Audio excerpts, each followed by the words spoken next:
Good morning students. आज हम इस वीडियो के अंतर्गत 16वां फिगर ऑफ स्पीच यानी अलंकार के विषय में यूफेमिज्म यानी व्यंजना अलंकार के विषय में हम ज्ञान प्राप्त करें। यूफेमिज्म यानी व्यंजना, यह क्या होता है, इसका प्रयोग किस प्रकार से किया जाता है, भाषा में इसका प्रभाव क्या होता है, कैसे इसका बातचीत की शैली में या कविता के माध्यम से इसके प्रभाव को बढ़ाया जाता है। सरल भाषा में यह समझिए कि अशोभनीय बातों को, हिंसात्मक बातों को या समाज में न कहने लायक बातों को सुखद शब्दों में, विनम्र शब्दों में, पोलाइट तरीके से अगर व्यक्त किया जाता है वही है व्यंजना। जैसे समाज के अंतर्गत हर व्यक्ति पहले से लेकर और आज तक भी सेक्स पर, ह्यूमन बॉडी पर, मानव शरीर पर और डेथ पर, मौत पर बात करना नहीं चाहता। यह ऑफेंसिव लगता है, हिंसात्मक लगता है। आदमी मना कर देता है कि इन सब चीजों को बात मत करो, तो उसको अच्छे शब्दों से सजा कर, बात वही कही जाती है लेकिन अच्छे शब्दों में सजा के उसे प्रस्तुत किया जाता है। जैसे यह नहीं कहा जाता है कि वह मर गया, वह कह दिया जाता आखिरी सांस ले लिए, वह गुजर गए, वह परलोक को सिधार गए। इन सारी चीजों का प्रयोग व्यंजना के अंतर्गत किया जाता है। मतलब एक ही चीज को अगर किसी से कहा जाए कि वह मर गए तो हो सकता है उसका मेंटल डिस्टर्बेंस हो जाए, ब्रेन हेमरेज हो जाए, आघात लगेगा, इसलिए कि वह मर गए ऑफेंसिव शब्द है, हिंसात्मक। इनडायरेक्टली कहा जाता है वह स्वर्ग को सिधार गए, वो आखिरी सांस ले लिए। तो आदमी इसमें सहने की क्षमता जुटा लेता है और बात वही होती है लेकिन पोलाइट ढंग से होती है ना।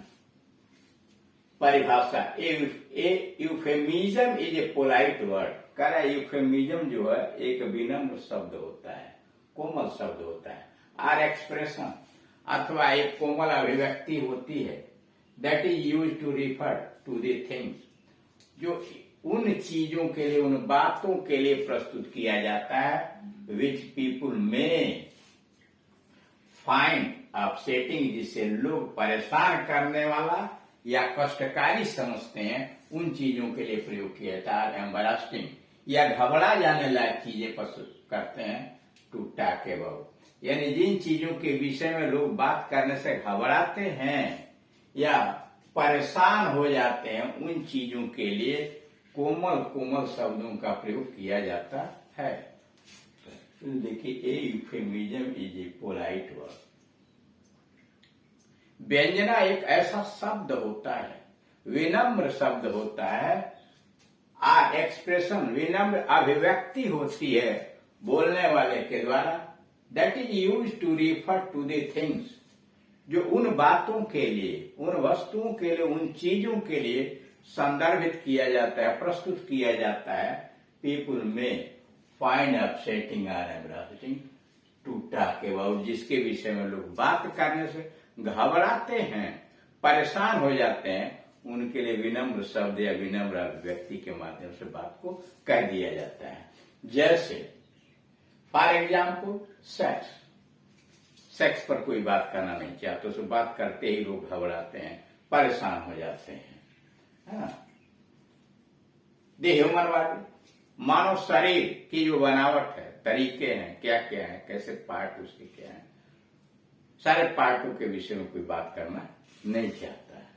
आर डेथ, मौत के विषय में भी कोई बात करना नहीं चाहते, तो बात तो करनी पड़ेगी ना। इन चीजों पर अगर बात करनी होती है तो विनम्र शब्दों को, पोलाइट शब्दों का प्रयोग किया जाता है। दूसरा है द सब्स्टिट्यूशन, प्रतिस्थापन ऑफ माइल्ड एंड इनडायरेक्ट, अप्रत्यक्ष या कोमल, विनम्र आर वैग्यू एक्सप्रेशन अथवा अस्पष्ट अभिव्यक्ति।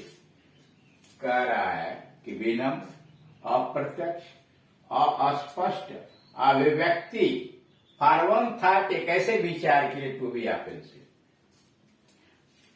हिंसात्मक या प्रतिघात वाले शब्दों के स्थान पर विनम्र अप्रत्यक्ष और अस्पष्ट शब्दों का प्रयोग करने के लिए टू बी ऑफेंसिव, ताकि हिंसात्मक न हो, हार्श कठोर न हो, ब्लंट भोथरा न हो। मतलब उन चीजों के लिए जो हिंसात्मक बातें हैं, खराब हैं, कठोर हैं, उनके जगह पर विनम्र, अस्पष्ट और अप्रत्यक्ष शब्द या अभिव्यक्ति या विचार को प्रस्तुत करना ही व्यंजना होती है।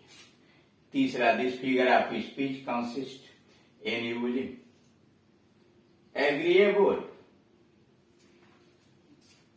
इस फिगर ऑफ स्पीच के अंतर्गत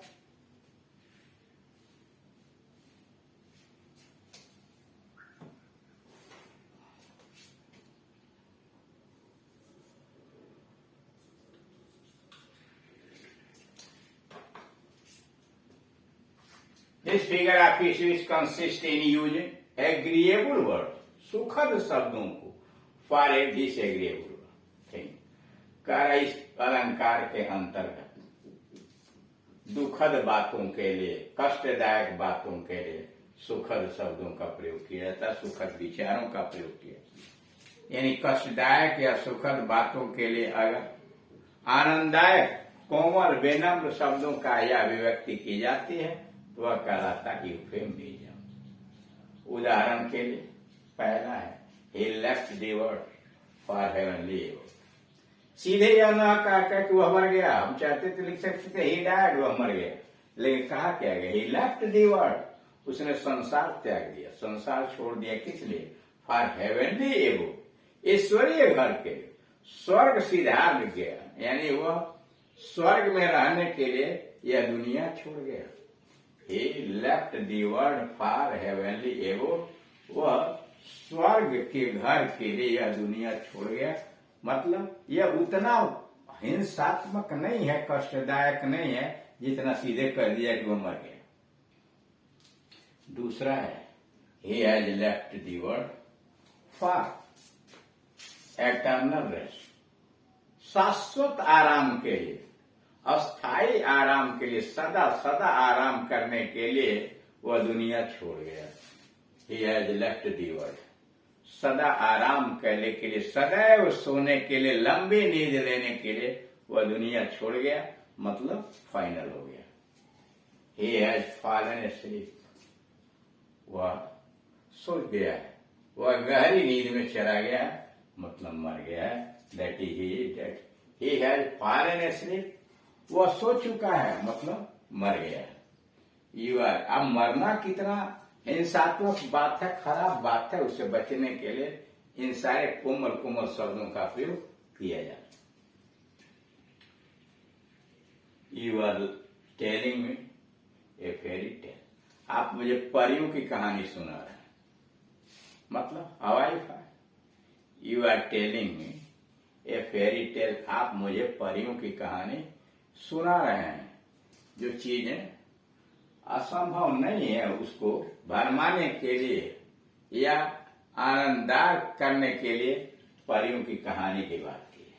5वें नंबर पास्ट अवे इंस्टीड आता है।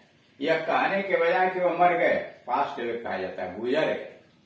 डाइड के स्थान पर ही पास्ड अवे, ही डाइड न करके ही पास्ड अवे, वो गुजर गए। Let go instead of fired, fired कहने के बजाय लेट गो कहा जाता है। Make love instead of sex, और सेक्स कहने के लिए के बजाय मेक लव, प्रेम बनाना, प्रेम करना कहा जाता है। मेक लव यानी सेक्स के जगह पर मेक लव का प्रयोग कर दिया जाता है। पुट डाउन इंस्टीड ऑफ इथोनाइज, इथोनाइज बोलते हैं इच्छा मृत्यु। किसी व्यक्ति को बिना कष्ट दिए हुए उसे मार डालना ही इथोनाइज होता है। पुट डाउन मतलब उसे पुट डाउन कर दिया, उसे बुझा दिया, उसका जीवन लीला उसने बुझा दिया। मतलब यह नहीं कहा कि उसे मार डाला, मतलब कह दिया पुट डाउन, यानी डिसएग्रीएबल, कष्टदायक, हिंसात्मक भाषा का प्रयोग करने के बजाय उसके जब विनम्र शब्दों का प्रयोग करके और किसी कष्ट को, किसी चीज को विनम्र बना देना ही यूफेमिज्म के अंतर्गत आता है। और इसमें किया यह जाता है कि किसी शब्द का या अभिव्यक्ति का, विचारों का खराब बातों के लिए, कष्टदायक बातों के लिए, जिससे आदमी अप्रसन्न हो सकता है, दुखी हो सकता है, उसकी जान भी जा सकती है, तो उन शब्दों से हट करके विनम्र, कोमल और आनंददायक शब्दों का प्रयोग कर दिया जाता है और अपनी बात भी कह दी जाती है।